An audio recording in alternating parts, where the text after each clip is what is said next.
Welcome to the Translate Your Doctor podcast. I'm your host, Patrick Figures, joined as always by my co-host, Dr. Trey Sertish. Trey, good evening. It's a special After Dark episode of the Translate Your Doctor podcast as you and I try to figure out a consistent time to do this episode. Very exciting. Today we are talking about patient education, and I'm surprised a little bit it took us this long to get to this episode as we continue this series on what's wrong with healthcare. Because the lack of patient education is arguably the reason that we started Translate Your Doctor, the service, and it continues to be this humongous pain point that I feel, that I think you experience when we talk to patients, when I talk to family members, which is someone has a life-changing illness. It's a term I use a lot. Someone gets a new diagnosis, and they're just in the ether. We just assume that they're just going to figure it out and going to do a great job. So that's something I wanted to chat a little bit more about today. But before we jump in, as always, I like to get your perspective, and we try not to talk about these things in advance to have a nice organic discussion. I actually have no idea what the expectation is for physicians on the inpatient side. If you're diagnosing a patient with diabetes or hypertension or all the things you could be diagnosing them for, especially because you're at an academic institution that does see a lot of patients that don't have good support, don't have physicians. Like, how does that work? I mean, is there are you giving people packets? Are you giving people YouTube videos to watch? Like, what's the expectation? First off, what's the general expectation? And then what standard are you holding Dr. Trey Sertish to? When you say expectation, do you mean expectation from the patients or expectation from physicians or other folks? Oh, all of the above. I think there's so much richness here. Like, in general, what do you see? And then what do you sense from the patients that they're asking? And maybe it's nothing. Maybe they're just too in shock. And then how have you tried to think about it in terms of evolving your own practice? So I'll try and remember those three questions. But that's why you got me. I'm here for you. I got you. So for patients, expectations vary because health literacy varies. And so understanding what an individual needs, or just, I would say in general, though, most people don't know what they need to ask.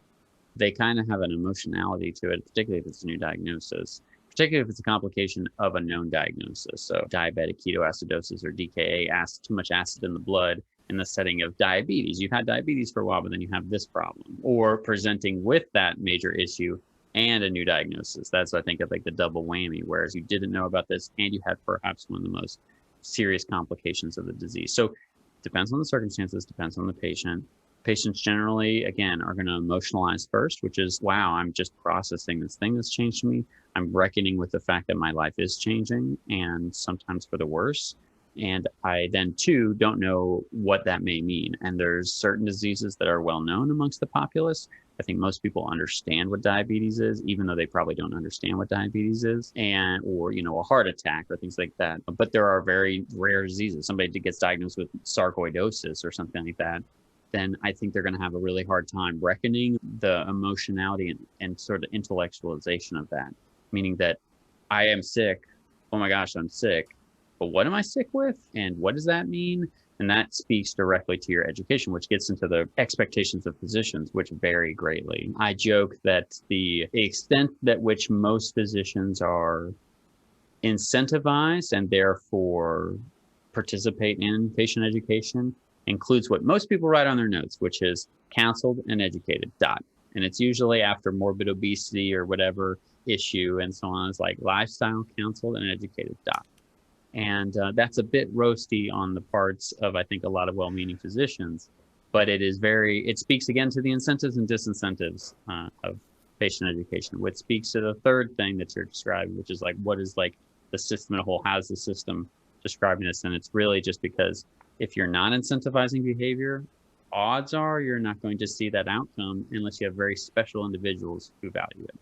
Speaking of special individuals, how have you thought about this? So something that we've experienced together in our friendship is you've been out of residency now 4 years. My gosh. Oh, wow. And you've evolved so much. I mean, there's a whole separate episode on how we don't equip new doctors to have the tools to jump into practice.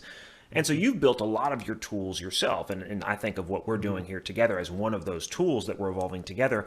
How have you evolved how you think about trying to bridge that gap? And obviously there's only so much you can do. You have finite time. So I don't want to put the weight of the world on your shoulders for making these gargantuan interventions with every patient. But maybe there are little things that you're doing. How do you think about that from your own responsibility and what you think your role is in that interaction? Yeah, I mean, as a right now purely inpatient physician, my continuity with patients is brief and intense. I joke about it. It's kind of like the one night stand of physician things. You just like, it's a very brief, intense encounter, and then you break off and you never perhaps see one another again.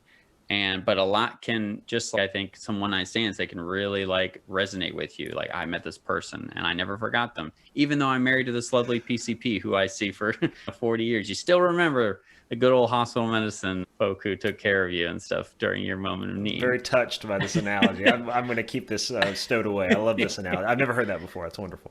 But what I mean is that because it is a limited time, it's hard to really think in my mind like, oh, well, I'm going to be able to shepherd this person through the entirety of their disease. That's not really. There are some instances, right? People who are at the end of their life, who are dying in the hospital, people who are reckoning with a major complication, sickness of a friend or family member. There are opportunities where you can really capture the entirety of that experience. And hopefully it's the total experience, or at least it will be the end of their experience. And that can be extremely meaningful. But much of the time, say somebody presents new diabetes, I'm not going to be able to have substantial progress with them educationally. And maybe I'm being a little hard on myself, but you know what I mean, over time, longitudinally.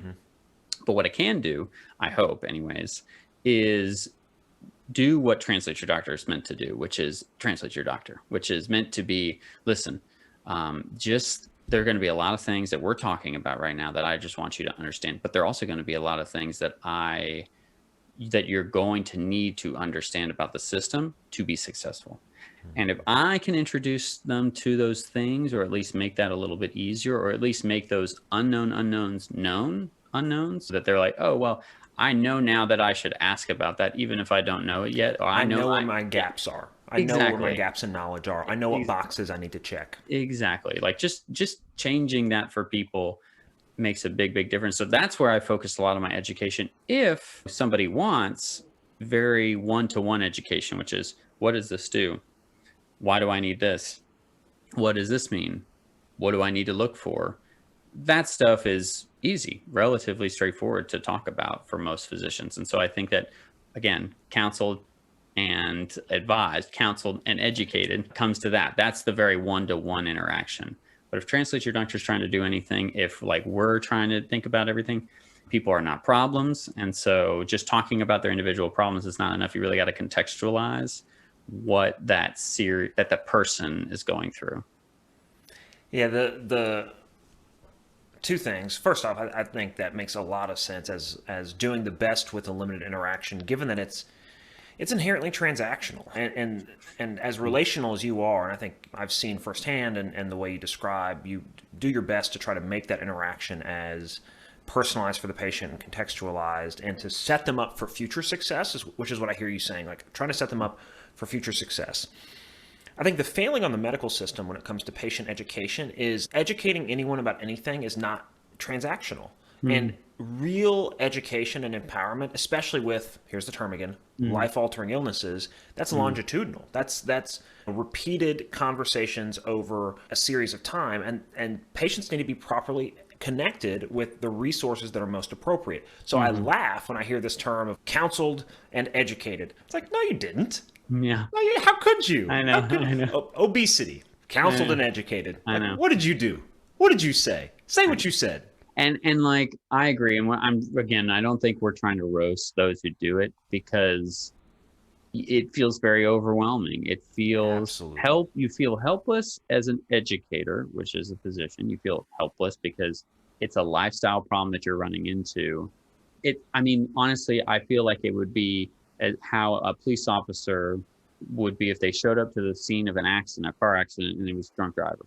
And the person's drunk, and you're like, I recognize there are big lifetime issues right here, and I need to intervene because this has impacted somebody's life right now and endangered them.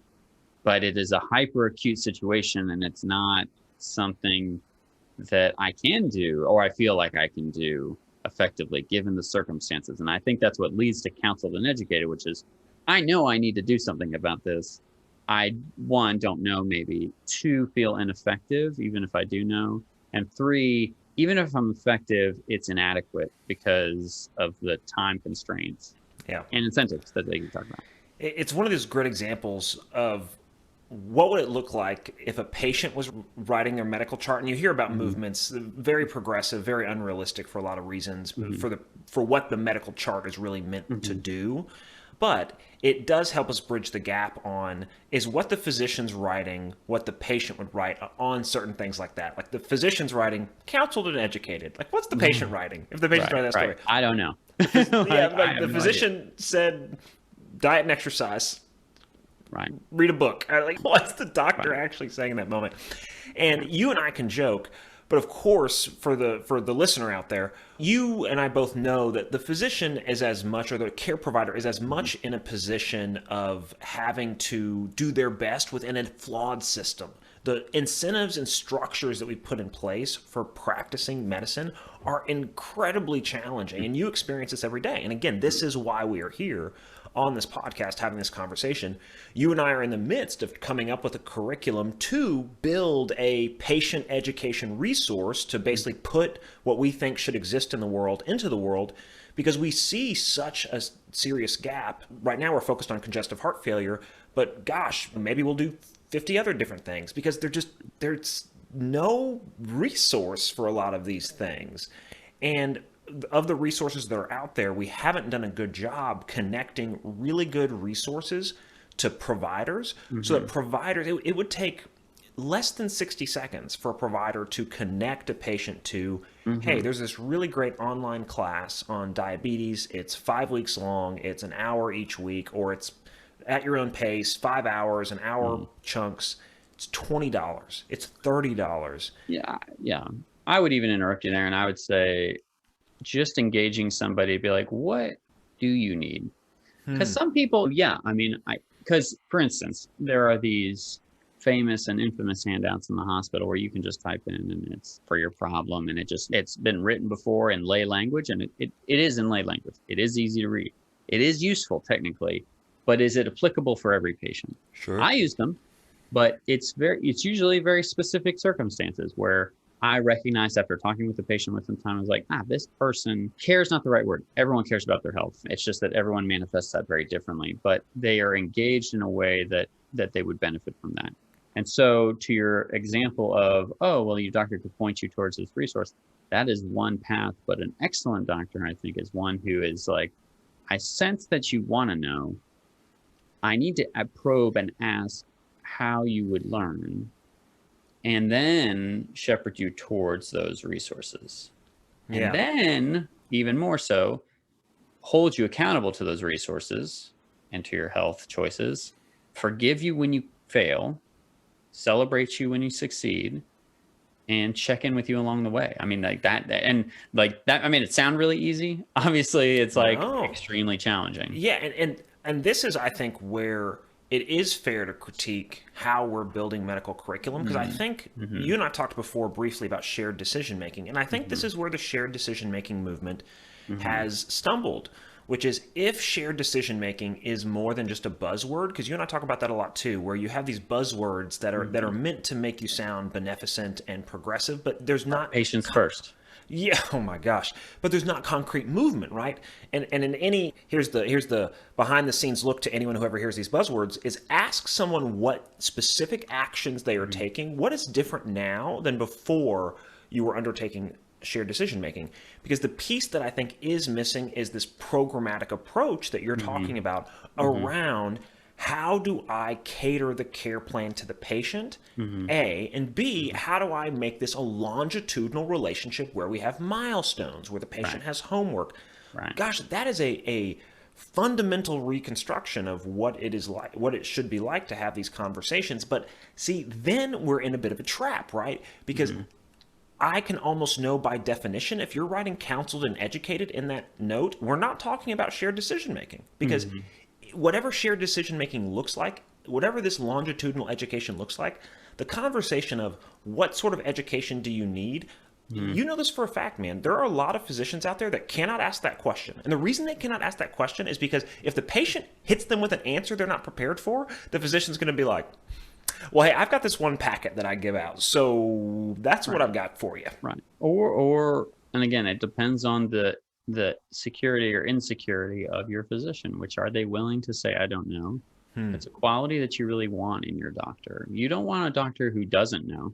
You want a doctor who says, I don't know. Because what I mean to say is you don't want a dummy. You want someone who has an expertise, but you also want someone who recognizes their limits and can meet you and say, oh, well, like I sense that you need this and I understand the system better, hopefully, right? That's the ideal situation. And I'd like to get you towards your answer. I frequently say that with patients, and I frequently teach that, I would say almost all the time, almost every day, to learners of all type, to understand that context matters and answers are hard to come by. Definitive answers are hard to come by. And that's the same thing that goes for patient relationship with physicians. Yeah, I like that. I think that's really well said.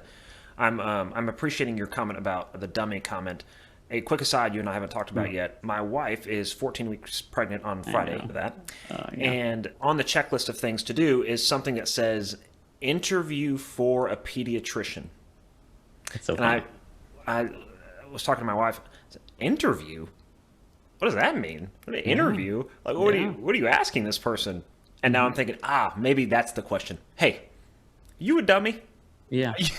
Well, and are you dummy? But also, do I get a good sense from you? Could I have a relationship with you? I mean, absolutely. We joke. I wouldn't say we joke. I think we talk very seriously about. We joke about a situation we're very serious about, which is that the physician can offer so much more than just an answer. And it's something that society has lost a lot of, that there's these lack of spiritual and community centers, no matter what your beliefs are or your political affiliations, like a lot of the things are caving out. And physicians, whether people love them or hate them, serve that for our society. They serve one of those purposes. And so interviewing a physician seems very akin to like trying to find someone like, can I trust you? Can I trust you with my child, more importantly, and my first child in y'all's circumstance? And that's what I was laughing to my wife about, which was, it's so funny that we don't think about interviewing physicians like for ourselves. It's just like, oh, like there's your doctor, go for your physical. But of course, when it comes to a pediatrician, like on the checklist is like, you better go interview for pediatricians. You better go find the right one, which I get. And it just hit me. I'd never seen the term interview a physician before, ever, which I found incredibly fascinating. To loop us back in, something to connect us to other conversations we've had is, one of the, I think, theories or philosophies behind Translate Your Doctor is developing curriculum and developing material specifically for high control illnesses, which are illnesses and disease states that where the patient has a lot of control and autonomy on getting to a better outcome. There's a lot that the patient can do. They can participate in the outcome. Wonderful. Love that. And if you're dealing with a high control disease state, then the patient needs to be empowered. But I think there's this paradox in medicine where it is very, very understandable for the physicians to say, how dare the patient, and no one's saying this, but you get what I mean. How dare the patient go to WebMD and look things up? I'm the doctor. They don't need to be second guessing my decision making. But people do say that. And in the same breath, they'll say, well, the patients just aren't making the right decisions. Right. The patients just aren't. They just need to take more personal accountability. And I don't know how those two things live in the same world, which is not giving patients the right resources or empowering them to make the best decisions for themselves, and then also accusing them of not taking enough personal responsibility. And here's the critique I'm making, and go with me here. Structurally, and I think that's a lot of what you and I are getting to in this service and in this podcast is talking about making structural changes to our system and structural changes to the businesses that you and I work within around this idea of you cannot have it both ways. You cannot say that the patient's not taking accountability and then not give the patient a way to take accountability, which is empowerment and education. Yeah, I mean, I would say, yes, I 1,000% agree. I think what you to kill two birds with one stone with this circumstance is that you have to challenge physicians or healthcare providers that try and move away from transactional nature. Yeah. Because if your transaction is, I give you info, you get better, then you're going to be upset when, one, you can't give info, and two, they go for that info elsewhere because you couldn't give it to them. Mm-hmm. And so I think if you change the reframe to, okay, well, I'm less about the transactions day to day or week to week or interaction to interaction, and I'm more about the interaction, or excuse me, the relationship, longitudinal relationship. That can be a brief, intense period of time like it is in the hospital, or it can be a long period of time like it is in the outpatient setting. And I think if you're thinking about that, you'll view, again, patients going for information elsewhere less as an indictment of your ability to give them, to fulfill that transaction, and more of just, well, what do they need in the relationship? That's what I would tell most people, because again, if people are going to WebMD or naturopaths or chiropractors or whatever that like a lot of physicians just like to poo-poo, rightfully or not in some circumstances, what I push back on and say is like, well, what are you not fulfilling? If you were fulfilling that in their life, they wouldn't do that. People are just trying to get solutions for what they need. And it's not always an answer. Sometimes it's just wanting to be heard or touched in the right way. I mean, like therapeutic touch is extremely important. And there's a reason why I think chiropractors excel at that. Why rheumatologists have close bonds with their patients. And so anyways, I'm not talking about one specific thing because it's never one specific thing. But to mitigate this frustration that a lot of physicians feel and perhaps patients perceive with their relationship is that, hey, stop thinking about it like I give you A, you give me B, and start thinking about it as, hey, like this is a partnership and we're moving forward.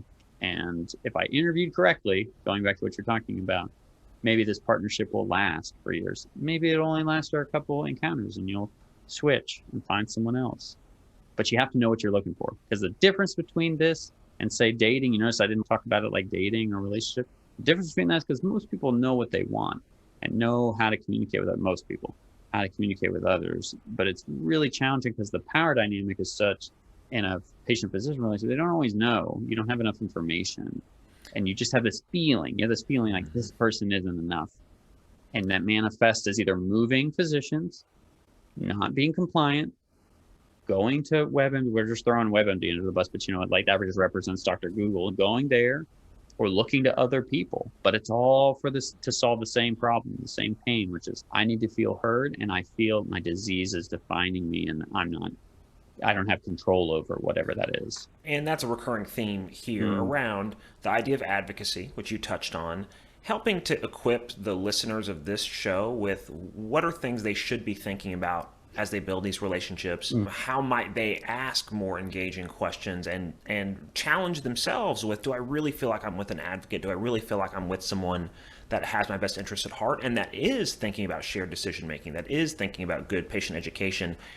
And I think most patients that we meet have wonderful relationships with their doctors and think their doctors are doing the best they can, even if they're imperfect, right? All of us are in romantic partnerships with imperfect people, and we ourselves are imperfect people, and we can be in phenomenal marriages and acknowledging, I'm getting so much more than I'm losing, so to speak, with whatever shadows that are brought to bear. Well, let me ask you this: in your perfect fantasy land, what are the kinds of things that you wish you could just wave a magic wand and make available for patients in either in an outpatient environment or inpatient environment?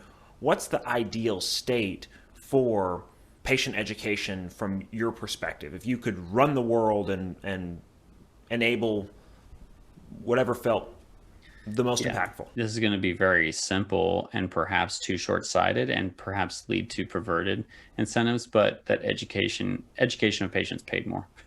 Let's just that it was, or at least it was incentivized in some manner other than intrinsic motivation and for those who really love to do it. It's, again, perhaps I'm not thinking well enough into it, the consequences of that. But again, if we're incentivizing gallbladder removals right now and people take your gallbladder, you sneeze too hard in the hospital now, we do know that if you pay people more for something, more of that will happen. And so in my mind, I feel like that would be a simple way to do it, perhaps bluntly to do it. But if I could wave my if this was indeed a magic wand, I mean, I think I would just want to transform most physicians into not only those who are intrinsically motivated by educating, but also effective communicators. Yeah. Because I think I meet a lot of people, I see them all the time.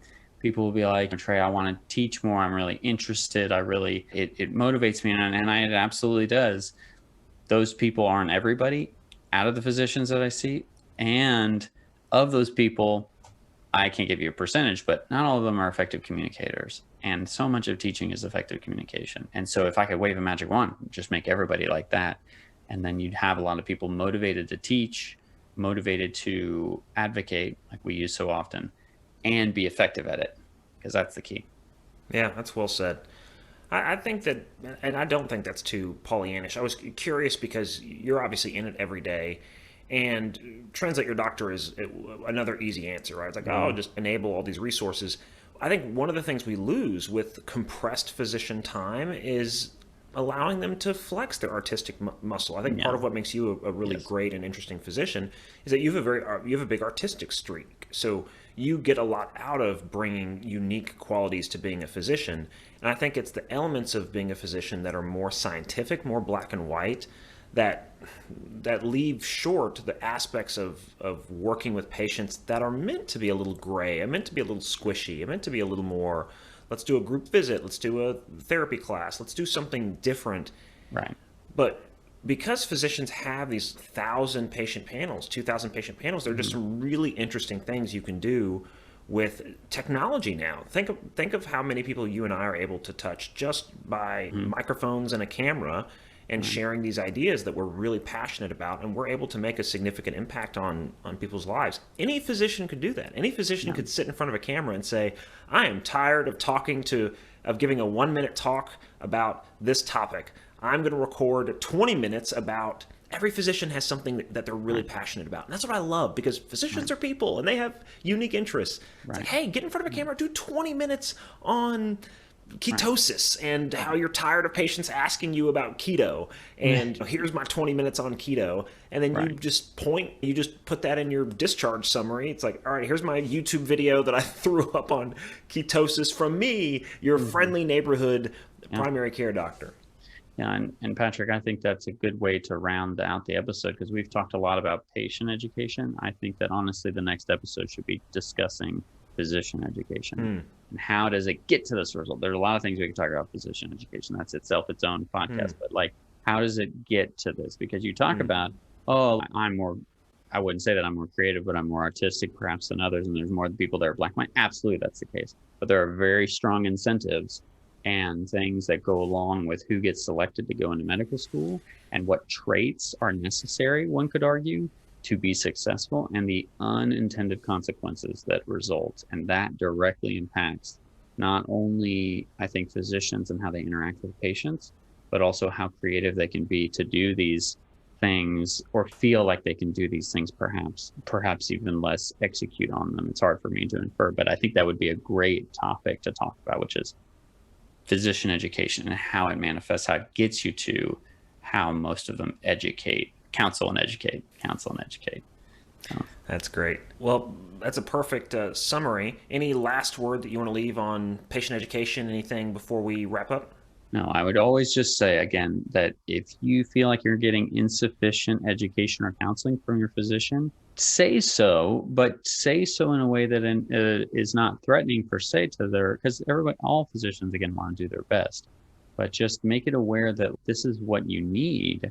And you've got to find the answer, and you don't want to go to Dr. Google. You don't want to go to WebMD. You want to have a great relationship. And so asking, how can I help you get to the answer you need and may not know about my care? Because that's what I want to help you with if I can. And I think that if any patient told me that, I'd be like, oh my gosh, like that would make me perk up and pay even closer attention. So I think that that's a great step to, if you have an existing relationship and you feel like you want to either take it to the next level, or you feel like they're not adequately meeting your expectations now that you've listened to us talk about it. I think this is a great way to push them without threatening them, because physicians can be so sensitive because we're working so hard and really putting our life on the line. And when you get any sort of criticism, I think it can really make them clam up. So I think that being aware of that but still being firm about your needs is going to be really valuable. That's well said. That's a good last word. As always, I want to let folks know, if you want to talk to us, if you want to send us an email, ask a question, you can find us at translateyourdoctor@gmail.com. You can also visit the website, translateyourdoctor.com. Go ahead and leave us a rating. Leave us 5 stars. It'll take 2 minutes. Leave us 5 stars on iTunes. Say how engaging. Check us out on YouTube. Then you can say how handsome Trey and I are.